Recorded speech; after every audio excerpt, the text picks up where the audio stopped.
Bonjour à toutes et bonjour à tous et bienvenue dans Génération Transmission, votre podcast qui vous parle des soignants et du monde de la santé vu de l'intérieur. J'ai la chance d'être aujourd'hui aux côtés de Nicolas Guettini. Nicolas Guettini, bonjour. Vous êtes IDEC ici, dans un EHPAD, aux maisons de famille La Roseraie. Nous sommes en banlieue de Paris et nous allons parler avec vous des évolutions de carrière au sein du groupe Maison de Famille et au sein du monde de la personne âgée vieillissante en général. Peut-être pourriez-vous d'abord vous présenter. Très bien. Donc, je m'appelle Nicolas Guitny, j'ai 36 ans, je suis infirmier coordinateur depuis 10 ans maintenant sur Maison de Famille. J'ai été diplômé en 2007. J'étais étudiant à l'IFSI de la Pitié-Salpêtrière à Paris. J'ai commencé au départ par faire de la réanimation. J'ai travaillé en réanimation chir cardio-thoracique pendant 4 ans. Et justement, comment avez-vous connu Maison de Famille ? J'ai eu l'occasion en fait de venir faire des vacations sur Maison de Famille pour venir aider une amie qui se trouvait en difficulté pour remplacer. Et donc je travaillais de nuit à la Petite Salpêtrière et je venais après faire la journée sur Maison de Famille Villa Concorde où j'ai commencé jusqu'au jour où une des maisons, une directrice a souhaité m'embaucher. La résidence qui me proposait un poste était juste à côté de mon domicile dans Paris dans le 15e. J'ai choisi de prendre ce poste mais dans l'objectif de prendre un poste après d'infirmier coordinateur. Donc j'ai travaillé pendant 1 an sur Maison de Famille Le Cours pendant 1 an et ensuite je suis retourné sur Villa Concorde où j'avais commencé pour prendre un poste d'infirmier coordinateur. Par la suite, je suis allé donc à Maison de Famille Les Vallées où là il y avait un poste d'infirmier coordinateur qui était disponible où j'y ai travaillé donc pendant à peu près 7 ans et demi. Avant de prendre maintenant le poste d'infirmier coordinateur depuis 2 ans sur Maison de Famille La Roseraie. D'accord. Et est-ce que justement le fait d'avoir travaillé dans ces différents établissements, ça a influé la façon dont vous dirigez vos équipes au quotidien ? Les valeurs du groupe Maison de Famille sont les mêmes, que ce soit sur n'importe quel site. Après, ça a été riche d'expérience du fait d'avoir rencontré différentes façons d'organisation qui a permis par la suite pour moi-même de mettre en place une organisation spécifique, mais qui reste quand même assez identique sur Maison de Famille. Je pense qu'effectivement, ça a permis de se construire, déjà dans mon propre travail, puisque je suis arrivé en tant qu'infirmier coordinateur, donc j'ai tout appris en fait sur le terrain à l'aide de mes collègues, des directeurs. C'est vrai que le fait d'avoir fait plusieurs maisons, ça m'a donné beaucoup plus d'expérience pour ensuite me sentir vraiment à l'aise à mon poste. Ce serait peut-être intéressant de se demander aussi comment vous en êtes venu à travailler dans le secteur de la personne âgée vieillissante et dans le soin. Typiquement, quand vous étiez petit, quelle était votre vision du métier d'infirmier ? Alors, moi, quand j'étais petit, très clairement, donc j'ai déjà baigné dans le milieu du soin, parce que dans ma famille, j'ai beaucoup d'aides-soignants, d'infirmiers. J'ai mon papa aussi qui était sapeur-pompier volontaire. J'ai vécu pendant de nombreuses années à suivre mon père partir en intervention, à l'attendre au centre de secours, le temps qu'il fasse son intervention. Et c'est vrai que moi, mon objectif quand j'étais petit, c'était de faire un petit peu comme lui, d'être pompier.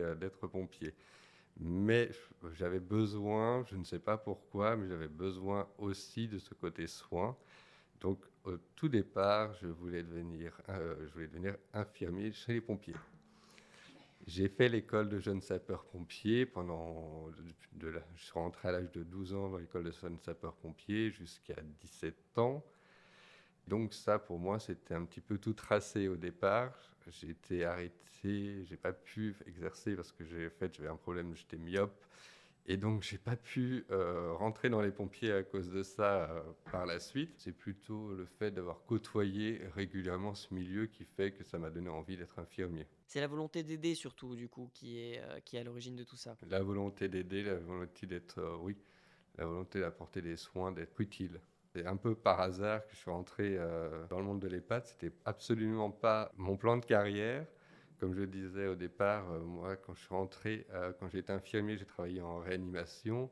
Et après, mon plan de carrière était plutôt de devenir infirmier anesthésiste. Mais les choses ont fait que j'ai eu l'occasion, par cette expérience en EHPAD, de rencontrer le monde de l'EHPAD. Et effectivement, c'est quelque chose qui m'a plu, puisque C'était un petit peu l'opposé de là où je travaillais. Là, le contact était extrêmement important. Donc là, ça a été vraiment radical et c'est ce qui m'a plu aussi, c'est le contact direct avec le résident. D'accord, alors ça, c'est comment on rentre dans le monde de l'EHPAD, mais pourquoi on y reste? C'est une très bonne question pour qu'on y reste. Moi, j'y reste parce que je me sens épanoui dans ce que je fais. Je pense très clairement que j'ai le contact que je recherche, j'ai le soin, je suis dans le domaine du soin, j'utilise les connaissances que j'ai pu acquérir pour prendre soin des résidents. Et en plus de ça, il y a vraiment un rôle très très important de relationnel qui est présent dans notre métier. Donc je pense que c'est lié à ça que je reste. Ce sont des gens vulnérables dont on s'occupe, qui ont besoin d'aide, qui sont pour la plupart dépendants. Et notre rôle, notre mission, c'est de les accompagner et de les aider au quotidien. Et ça se passe comment justement de prendre des fonctions de direction? Pour être au poste que je l'occupe, je pourrais avoir un diplôme de cadre de santé. Sur les EHPAD, c'est plus des maisons, des IDEC, des infirmiers coordinateurs. Comment ça se passe? Très clairement, en fait, je pense que déjà j'avais l'envie d'encadrer, j'avais l'envie de gérer des équipes. Et je pense que c'est aussi voilà, une perspective d'évolution que j'avais. Et en fait, pour moi, ça a été un peu naturel de prendre ce poste-là. Avec l'habitude, en fait, de gérer déjà quand vous êtes infirmier en EHPAD, vous êtes habitué à encadrer les aides-soignants. Et je pense que le poste d'IDEX, c'est en plus d'encadrer les infirmiers. Et donc, c'est vraiment de gérer toute l'équipe. Donc, c'est juste pour moi une évolution naturelle, normale dans la carrière, en fait. Comment vous êtes-vous formé sur le terrain justement? Moi, je me suis complètement formé sur le terrain. Après, voilà, j'ai pris des conseils auprès de mes directeurs, auprès de mes collègues aussi, infirmiers coordinateurs, parce que c'est vrai qu'on avait beaucoup de contacts avec les différents IDEC du groupe Maison de Famille. On se réunissait régulièrement. Donc, en fait, ça a été assez enrichissant. Le partage, de pouvoir échanger sur nos pratiques. Très clairement, voilà, c'est surtout après, face à des situations particulières où on se retrouve bloqué, on va voir son supérieur hiérarchique qui va pouvoir vous amener à résoudre et à répondre à la problématique. Et de ce fait, vous avez après l'expérience qui vous permet de pouvoir gérer par la suite seul. Et après, tout ce qui est gestion de logiciels, après, c'est juste de la formation.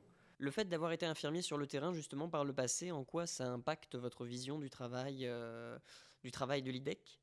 Ça influe dans le sens où on connaît le travail qui est effectué au quotidien, on connaît exactement les contraintes, les difficultés qu'il peut avoir.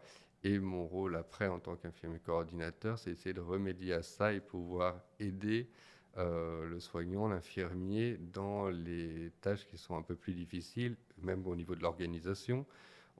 Étant donné qu'on a travaillé sur le terrain, on connaît exactement ce qui est possible et pas possible. Et c'est vrai que ça permet d'avoir un certain recul et ce qui nous permet de mettre en place une organisation particulière qu'on ne pourrait peut-être pas mettre en place si on n'avait pas fait le travail en amont.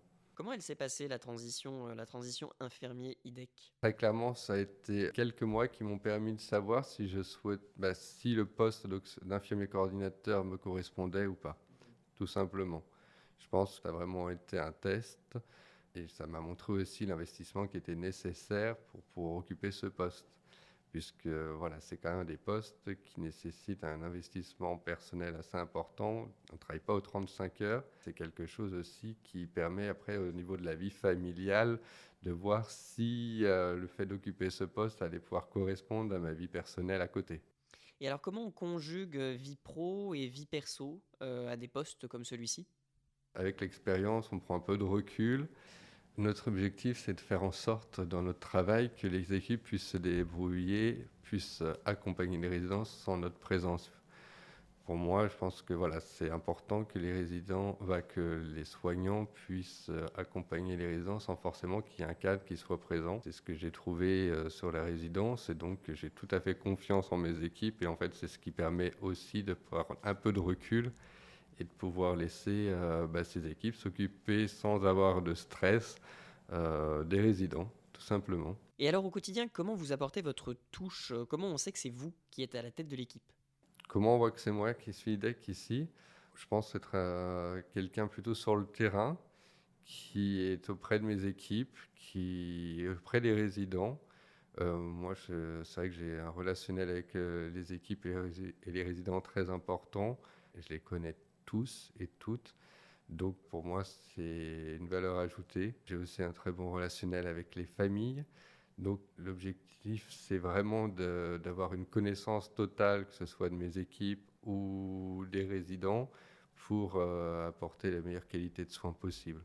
Pour moi, il y a une organisation qui est mise en place, mais après, il y a une façon de manager aussi, la façon de manager ses équipes, la façon de leur faire, de mon sens, à partir du moment, le fait que je puisse avoir confiance en eux, j'ai vu en fait la façon dont ils travaillaient. On a mis en place une organisation, je vois comment ils réagissent auprès des résidents, je vois ils s'occupent correctement des résidents. Par conséquent, c'est vrai qu'il y a une certaine relation particulière qui est instaurée au sein de l'équipe qui permet le meilleur accompagnement possible auprès des résidents.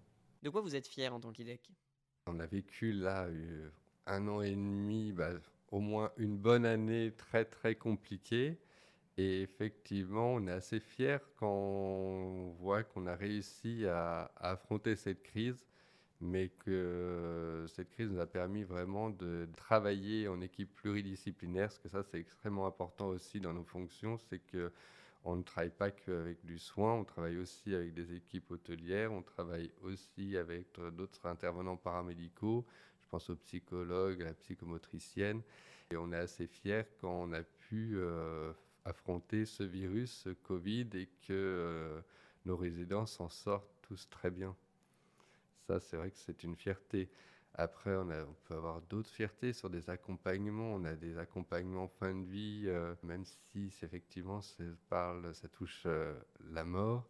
Le fait d'avoir accompagné une personne selon ses attentes, en partant sereinement, sans souffrance, ça peut être aussi un très beau cadeau, parce que la famille se sent soulagée aussi. Pour moi, ce qui est le plus important, c'est que le résident se sente bien quand que se sente bien sur maison de famille, se sente bien dans l'accompagnement que l'on lui propose, qu'il soit satisfait des soins qu'on lui prodige. Pour moi, ce qui est important, c'est effectivement ce qui fait toujours plaisir, c'est quand les familles nous remercient parce qu'ils ont apprécié la prise en charge qu'on a pu faire. Et pendant la crise Covid, comment avez-vous managé vos équipes? Y a eu des différences par rapport à d'habitude? Ça nous a permis de voir qu'on pouvait vite réagir à certaines situations, qu'on allait vite s'adapter. On a été obligé de s'adapter très très rapidement, à mettre en place des organisations très rapidement, utiliser le matériel que l'on avait au moment où la crise est arrivée.